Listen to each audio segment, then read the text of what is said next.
गणपति देवाय नमः। ओम श्री गणपति देवाय नमः। ओम श्री गणपति देवाय नमः। जय श्री कृष्ण। समस्त भक्तजनों को बहुत बहुत अभिनंदन, स्वागत है कथावाचक हेमंत कुमार जी महाराज चैनल में। तो आज हम गीता ज्ञान में एक श्लोक है, वित्राग भयो क्रोधा मनम्या मामुपाश्रिताः बहवो ज्ञान तपस्या पूता मभदाव मागतः। इस श्लोक में कहा गया है कि परमात्मा से विमुख होने पर नाशवान पदार्थों में राग हो जाता है। राग में प्राप्त में ममता और अप्राप्त की कामना उत्पन्न होती है। राग वाले प्रिय पदार्थों की प्राप्ति होने पर तो लोभ होता है, पर उनकी प्राप्ति में बाधा पहुंचाने में क्रोध होता है। यह बाधा पहुंचाने वाला व्यक्ति अपने से अधिक बलवान हो और उस पर अपना वश ना चल सका तथा समय पर हम उसका अनिष्ट कर देगा, ऐसी संभावना हो तो भय होता है। इस प्रकार नाशवान पदार्थों के राग से ही भय, क्रोध, लोभ, ममता, कामना आदि सभी दोषों की उत्पत्ति होती है। राग के मिटने पर ये सभी दोष मिट जाते हैं।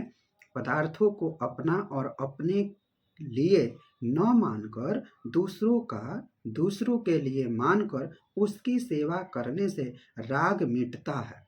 कारण कि वास्तव में पदार्थ और क्रिया से हमारा संबंध है ही नहीं।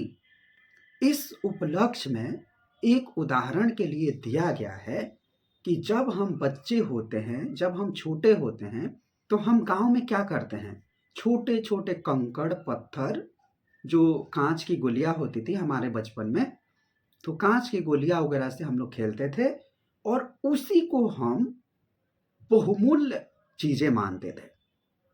हम कहते थे एक छोटी सी पत्थर के टुकड़े के लिए हम आपस में लड़ते थे, झगड़ते थे। हम कहते थे कि ये जो चीजें हैं ये हमारा संपत्ति है, ये जो चीजें हैं, ये जो कंकड़ और पत्थर है वो हमारे लिए ही है। उसको दुनिया का बहुमूल्य हम चीज समझते थे, उस चीज को हम मानते थे और हम लोग आपस में लड़ाई करते थे, झगड़े करते थे। यह चीजें जैसे जैसे हमारा समय बढ़ता गया, हमारी जो बौद्धिक क्षमता है बढ़ती गई, हम नौजवान होने लगे, तो हमारी बचपन की ये चीजें हमें मूर्खता लगने लगी कि ये जो हम कांच की और छोटे पत्थर कंकड़ों को हम लोग अपना बहुमूल्य चीजें मानते थे, वो तो कुछ वास्तव में है ही नहीं। ये हमारा क्या था, भ्रम था। ये हमारा भ्रम टूटा। ये जैसे ही हमारा भ्रम टूटा, हम नौजवान हुए, तो हमें क्या पता चला कि जो पैसा है, रुपया है, उनको हम लोगों ने बहुमूल्य कीमतें समझने लगे। हम पैसे, रुपये, जमीन जायदाद, गाड़ी घोड़ा, ये सब चीजें हमारी वास्तविक जिंदगी का बहुमूल्य चीजें बन गया। ये जैसे ही बहुमूल्य चीजें बना, हम आपसी जो हमारे अंदर की चीजें हैं, जो भगवान है, परमपिता परमात्मा है, प्रभु है, जो जीव इस दिल के अंदर बैठा है, उसको हम भूल जा रहे हैं। तो जो भ्रम हमारा बचपन से लेकर युवावस्था, किशोरावस्था होने तक कंकड़ पत्थर पे था, और वो कंकड़ पत्थर, वो भ्रम हमारा टूटा नौजवान हुए तब। ठीक। दूसरी चीज, अब हमारी जो मानसिक थी वो चली गई पैसे रुपए पर लेकर। अब ये भ्रम कब टूटेगा, जब जीव को अंतिम सांसें छोड़नी पड़ेगी, जब हम इस देह का त्याग करेंगे, तब जाकर ये हमारा भ्रम टूटेगा। तो इसी को कहा गया है कि यह जगत नश्वर है, कोई भी चीजें परमानेंट नहीं है। जो आया है उसको जाना है। जो जीव जन्म लिया, वो जीव को जाना निश्चित है। यही विधि का विधान है।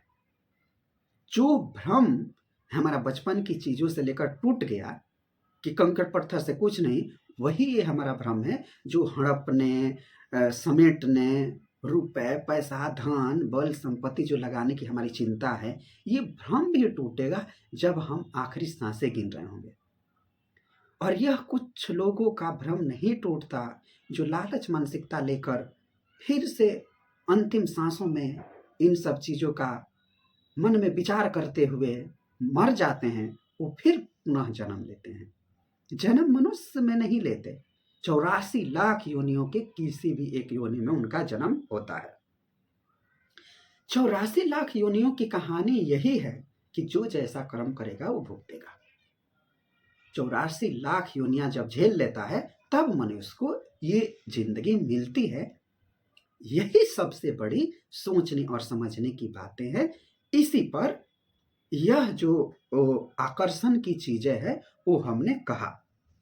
अब यह क्यों भ्रम टूटता है उसकी हम व्याख्या करते हैं कि अपना कोई प्रयोजन न रहने पर भी भगवान केवल हमारे कल्याण के लिए ही अवतार लेते हैं।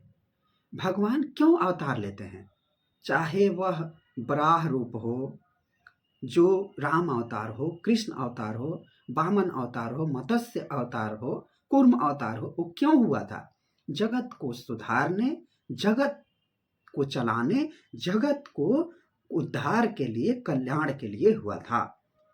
कारण कि वे प्राणी मात्र के परम सौहृद है और उनकी संपूर्ण क्रियाएं मात्र जीवों के कल्याण के लिए ही होती है।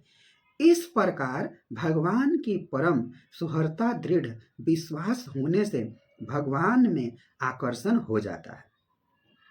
भगवान में आकर्षण होने से संसार का आकर्षण राग स्वतः मिट जाता है। जो मैंने इतनी जो कहानियां बताई, यही चीजें का है कि जो आकर्षण है वो आकर्षण टूटता भ्रम कब है? जब हम जिंदगी के आखिरी पड़ाव पर होते हैं। यही इस जो अर्थ था उसका समापन है। उसके आगे की चीजें क्या कहते हैं कि जब ऐसे ही रुपयों में आकर्षण होने पर नन्हे कंकड़ पत्थरों में अथवा खिलौनों में कोई महत्व नहीं दिखाई देती, ऐसे ही जब मनुष्य की परमात्मा में लगन लग जाती है तब उसके लिए संसार के रुपए और सब पदार्थ आकर्षण न रहकर फीके पड़ जाते हैं। इसका संसार में आकर्षण या राग मिट जाता है। राग मिटते ही भय और क्रोध दोनों मिट जाते हैं, क्योंकि ये दोनों राग के ही आश्रित रहते हैं। जो भ्रम है, जो डर है, वो भय है, वो कब मिटेगा? जब हमारा इस आकर्षण नश्वर जो चीजें हैं उसके प्रति हमारा दिल मोह जो है वो भंग होगा, तब जाकर ये भ्रम हमारा टूटेगा। जैसे आप देखते हैं कि कोई व्यक्ति है जो केवल हड़पने और चीजों को इकट्ठा करने में ही उसकी मानसिक भावनाएं रहती है। कोई सच्चा मनुष्य जो है वो क्या करता है कि उसके घर संपत्ति बहुत सारे, मगर वो एक अनाथ की भांति, उसको किसी चीज से लोभ नहीं है, किसी चीज से मोह नहीं है। एक ऐसा भी सन्यासी होता है जो बाद में क्या करता है, घर परिवार छोड़कर वो सन्यास धर्म कर लेता है और उसका मोह भंग हो जाता है। उसको ये नहीं है कि भाई उसने अपनी जिम्मेदारी से भाग गया, जिम्मेदारी से अलग, ऐसा नहीं है। जिसको यह मानसिक भ्रम दूर हो जाएगा कि आखिर इस संसार में जो चीजें हैं उसके प्रति हमारा मोह भंग कैसे हो, यही भक्ति का परम आनंद है। तो यहीं पे आज की कथा हम यहीं पे समाप्त करते हैं। आप सब भक्तों ने हमें सुना, आप सबको बहुत बहुत धन्यवाद। हमारे YouTube चैनल को लाइक, सब्सक्राइब और कमेंट करें। बहुत बहुत धन्यवाद आप सभी का।